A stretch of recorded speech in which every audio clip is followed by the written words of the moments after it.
AITA for breaking up with my best friend right after her wedding? I, Nicole 25F, was the maid of honor in my best friend from college, Allison 24F wedding. Allison and Anthony 26M eloped fall 2022. Last May, she announced to us that she would be getting married and having a ceremony. I was one of the few to know that she was already married. Her parents selected her venue and ended up with a date that was less than a year away. Anthony's family was not consulted as his entire family would be out of state. Soon after I began assisting with connecting the bridesmaids, drove a few hours to see her and go dress shopping and picked out the bridesmaid dresses as she did not want to assist with that. The wedding was going to be out of state for the majority of the wedding party. Fortunately for me, it was about an hour from my hometown so I could make more flexible arrangements. Originally she offered to pay for her and makeup of the bridal party and shortly after changed her mind. For context, I was one of 2 bridesmaids of color, so having a makeup artist and hairstylist that didn't have us in their portfolios would have been a lose-lose situation. She also offered to pay for our hair if we went outside to get our hair done. Changing her mind didn't really bother me as I was comfortable going to my stylist and I knew the cost wouldn't be outrageous and I'm very good at doing my own makeup. Around the time room blocking was brought up by me, she was against it as Anthony would be able to see her the night before the wedding, not considering that she was also in her parents' hometown and his family would be in town by then. We could have had separate lodging where it was the bridal party and the groomsmen. At no point in the process did she offer to pay for rooms for any of the wedding party, so I moved on, booked a room with the bridesmaid I was already friends with. I was aware I would have to get a rental because I would be driving around the state quite a bit. I was more aware of the transportation situation of the bridal party, as I was the only one asking them. Allison had mentioned previously that we would have transportation for the day of the ceremony. About 6 weeks out, I asked her if she could provide the details because I was doing the day of ceremony flyers for us. That is when she informed me that the venue sold the transportation and her mother said that it was a hard no on providing transportation for us and if we wanted transportation, we could pay for Lyft or Uber. I covered my own, with a rental. I thought it was highly inconsiderate and a slap in the face. Another issue was our bachelorette party. In June of last year, I took a survey of the entire bridal party's budget and what they may be open to. Allison wanted us to take an extra day off and fly in even sooner to have the bachelorette party in the middle of the week. We thought it would be best for Thursday as the rehearsal would be Friday and the ceremony was Saturday. Just to provide more consideration for the wedding party's jobs and time off. After we had a few brainstorming sessions, we decided our best bet would be an in-state resort with a private house. I asked Allison how she felt about strippers as it was something that the whole bridal party put on the table. She said she would put a pin in that and let us know. She later let me know that Anthony said it was a hard no. I let her know that if she wanted it, she could have it, but that was the end of it. Fast forward to the bachelorette, she irresponsibly took an edible consuming cannabis for the first time in 3 years. Which was also against her Air Force orders. She was confident she would be okay, so we weren't going to stop her. At some point in the night, she says, "I wish I had more of a wild night, but I'm having so much fun." Of course another bridesmaid caught that too and I asked her what she meant by that.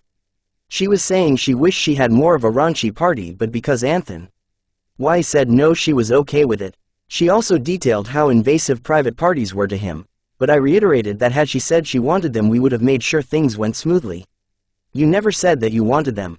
We spend a lot of money to pull this off. I let it roll off and went about my night. At some point in the night, she became ill. I asked her what she was feeling and was given the cold shoulder and told to get out. So I just knew that she probably was just too high. At some point in the night, one of the bridesmaids who did not have transportation was asked to take her to hospital. The night was over. The diagnosis ended up being that some of her vitamins were low. Now we must jump to the next day. Due to my hair no longer being paid for, I had to figure out when I would get it done. It was suggested to me that I pay for my hairstylist to drive an hour and miss her other appointments to do my hair the morning of the ceremony. Just my hair. As someone with thick, long hair I need hot running water, space for a blow dryer and space for all of the products she would use. That's very unrealistic for right before the ceremony, and I always kept Allison informed that the Friday would be when I would get my hair done and then I may be late to set up. Yes, she wanted us to set up the venue, not decorate, because they did not pay for set up, just the venue as a whole. I let her know that I was unsure how long my hair would take and I would have to go to my parents' house to pick up the remainder of the items I needed for the ceremony and drop off the bachelorette items as I was leaving, the day after the ceremony. My hair appointment was at 11 and I was finished by 3:30. By then it was check-in for my hotel room, so I went straight there so I could change for the rehearsal.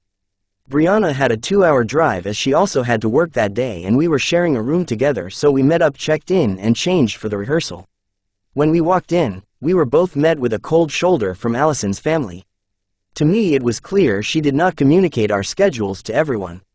We helped where we could, even though her mom told us we could leave. The other bridesmaids asked us if we could help her, though her mom told us there was nothing to do.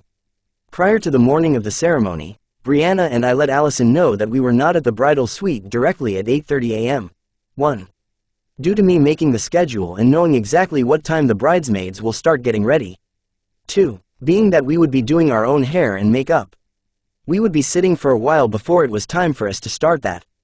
3. Brianna would have to do her own hair at the hotel and we would need to check out because we weren't staying the night of the ceremony. Given all this information, we would get ourselves together and be prepared to get ready in the bridal suite and aim to be there by 9:30. We communicated this to Allison several times. Wednesday prior to the ceremony, she informed the bridal party that there were only 2 vanities, so that we need a handheld mirror if we wanted to do our hair and make up ourselves. That would be difficult, so we reconfirmed what we had already told her and let her know we would be a little behind. Her only comment was, "Oh, I wanted us all to be there at the same time." Neither of us responded because we had already told her no. At the end of rehearsal, she starts yelling, 8:30. We let it roll off, and she also mentions that she told someone that we needed to have a bra and shorts for the morning. I am not a forgetful person, so I let her know, "You never told me that," and then she corrected herself and said, "Oh, I thought I did, but I forgot. Maybe you all can run and get bras and shorts." That night before the ceremony, Brianna and I reminded Allison again that we would not be there right at 8:30, but we will be there early. She didn't reply until roughly 7 a.m. saying that she said we could get ready in the bridal suite once again. Brianna wears her hair natural, so she would still have to prep her hair at the hotel no matter what, and that was all we were telling her. Due to the room being in my name, I couldn't leave until Brianna was ready. I wouldn't be saying anything about it because we said several no times. Not too long after she called me to ask if we were ready yet, I said no, Brianna is still in the shower. I'm finishing up my last things and then we should be ready to go. She starts complaining about her telling us to be there, and I remind her that we already told her. I let her know that I know what time I need to be there and everything will be okay. I hung up and then she texted me a nasty paragraph. Maybe I'm just tripping or something, so please correct me if I'm wrong, but the laugh at the end was unnecessary for me, and IDK if it was attitude or what, but I really don't need this today at all. Really, I wanted to do something nice for everyone, which meant being here before the makeup and hair, but it's probably not going to happen now and it's making me feel some type of way. I do not reply because the gift was a shine necklace and one of those Amazon kits of robes and slippers. She did not put effort into finding us gifts or doing anything nice for us. Even down to how she asked me to be her maid of honor, it was just a, "Will you be my maid of honor?" call. These gifts were just an Instagram moment to her, which was the focus of a lot of her behavior, Instagram and TikTok, and no, she's not an influencer. Of course this changed my attitude and had me behind with getting ready. I let Brianna know what was said, and was ready to drop out. Once I finally get myself together, she ends up calling Brianna, letting her know that bridal party had forgotten cash, that I had informed them that they needed a few days prior. Allison also let her know that she needed film for her camera. At that point I was over it, we checked out. I messaged in the group chat and let them know I would run and get the film. Brianna would go get the cash since they were in opposite directions. I show up, I said hello to everyone. I give her the film. She does not say thank you and I go on my merry way that day. Somehow they forget to do Anthony's mother's hair and she was first on the list. They try to brush it off. It's not a big deal, but only the black girls are the ones that assist her with getting ready. My feelings hurt because that was a very careless action. I started to feel that I no longer belonged in this friendship. I observed how Allison interacted with the other friends and how I interact with my other friends. It was clear that we have grown apart. The rest of the day went pretty smooth. I did my toast and moved on. I must also add that my parents were invited. My dad is a barber, but he is appointment only and he's strictly his own clients. He does not take new clients. In September, Allison asked if he'd be willing to do Anthony's hair the morning of the ceremony. My dad no. Not out of disrespect, but because that's a lot of pressure for a one-time cut and you need to be familiar with someone's head for special occasions. I thought that was the end of it. 10 days prior to the ceremony she called me and asked if my dad could cut his hair once again. I let her know that his answer probably wouldn't change. It did not change, so I sent her a few people that I knew of, but I knew she knew of more as she was very known at our school. During the reception she walked up to the table my parents were at and said hello to 2 guys who went to college with us. My parents later informed me that she did not say hello to them.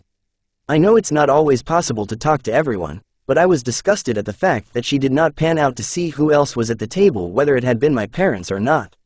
She did not speak to them until my mom embraced by her after the cake cutting. Anthony was only a few feet away and she did not introduce them. I had to do that as well, after Allison noticed that she introduced his mom to my mom. At that point I was ready to go and I left after the tossing of my bouquet. I said my goodbyes, and left early because I had to turn my rental in the morning and head to the airport. I decided I'm going to write a letter detailing my experience and how I felt that she was very ungrateful. She did not think any of the wedding party during her toast. She was an uninvolved bride. If it wasn't for me a lot of things would have slipped through the cracks. A lot of my friends said I should have dropped out and considered that she may not put this much effort into my special day. As there have been many instances, where she made my events about her or tried to get me to make adjustments specifically for her not considering my other counterparts or myself. I decided I will wait until I've gotten the professional pictures because I did a damn good job on my makeup. I don't know when I'll physically see her again, but in every disagreement we've had, she has purposely misunderstood me or tried to minimize things that hurt my feelings. I am at a point in this friendship where I don't care about the conversation or resolve. I just want her to know that she has hurt me for the last time. I will send this after things have settled with the gifts and honeymoon. So AITA for breaking up with her?